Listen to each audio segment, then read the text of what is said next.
Faly miarabantsika foana ary faly ihany koa manona ny shalom mba hampitiavany amintsika rehetra mpanaraka ny pejy tahin'ny tompo Jesosy daholo isika rehetrarehetra.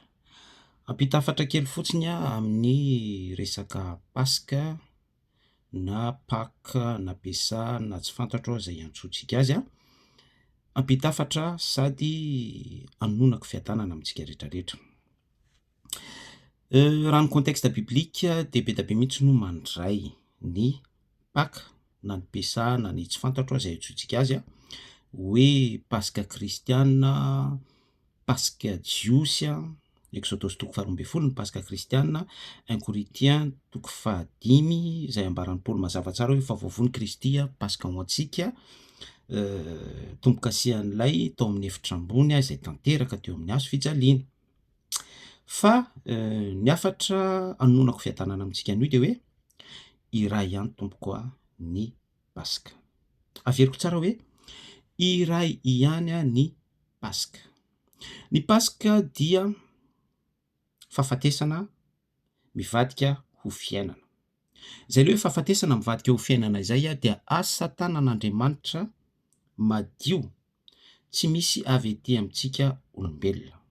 Raha miresaka izany isika ny Paska jiosy Exodus toko 12 dia ny contexte an'izay ny définition an'izay ny asa tanan'Andriamanitra ao anatin'izay izay tsy misy anjarantsika olombelona na dia kely akory ary dia fahafatesana izay navadika Andriamanitra ho fiainana, fandringanana makany amin'ny fiainana mandrakizay. Dia tahaka an'izay ihany koa na ilay tao amin'ny efitra ambony izay tanteraka teo amin'ny hazo fijaliana na mafisin'ny Paoly apôstôly 1 Corinthiens toko 5 andininy 7 hoe fa voavono Kristy Paska ho antsika esorony masirasira ela mba ho vongana vaovao iray ianareo.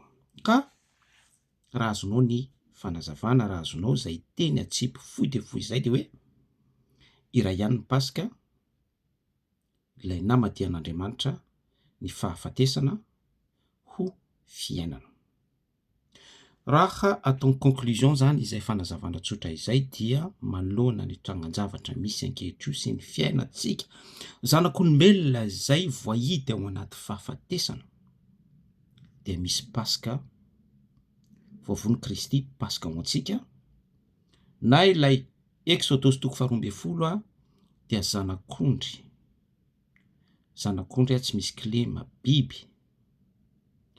ilay tao anaty contexte niaraka tamin'ny pitsopitsony isan-karazany araka ny Torah nandidinan'i Mosesy, na ilay Korinthiana voalohany toko 5 zanak'ondrin'Andriamanitra tsy misy kilema dia iray avokoa ny hevitra songadin'izany rehetrarehetra izany ny fahafatesana misy eo amin'ny fiainantsika zanak'olombelona no navadika Kristy Jesosy, navadika Andriamanitra tamin'ny alalan'ny zanak'ondriny tamin'ny alalan'ny zanan'ilay tokana ho fiainana. Dia hoy aty hoe manoloana ny contexte misy ny fisondrotra ny vidim-piainana, ny ady la politika tsy mety vita, ny fitapitaka ao anatin'izany, ny tondra-drano à gauche à droite, ny von'olona, ny mizera be dia be isan-karazany sy ny sisa be dia be ady any Ukraine sy ny sisa be dia be. Fahafatesana dia efa nisy Kristy Jesosy nanolotra ny ainy teo amin'ny hazo fijaliana, voavony Kristy Paska ho antsika. Izay micomprendre an'izany message zany dia micomprendre ny lalam-piainana tokony ho raisiny ahafahany mivadika miala amin'ny fahafatesana makany amin'ny fiainana. Izay no afatra mahereza misy Paska noentin'Andriamanitra tsy tamin'ny alalan'i Kristy Jesosy teo amin'ny hazo fijaliana roa taona lasa mahery izay ahafahanao manatsimbadika an'izao fiainana izao izay miendrim-pahafatesana ho fiainana mandrakizay. Raisy Jesosy Kristy. Mirary soa.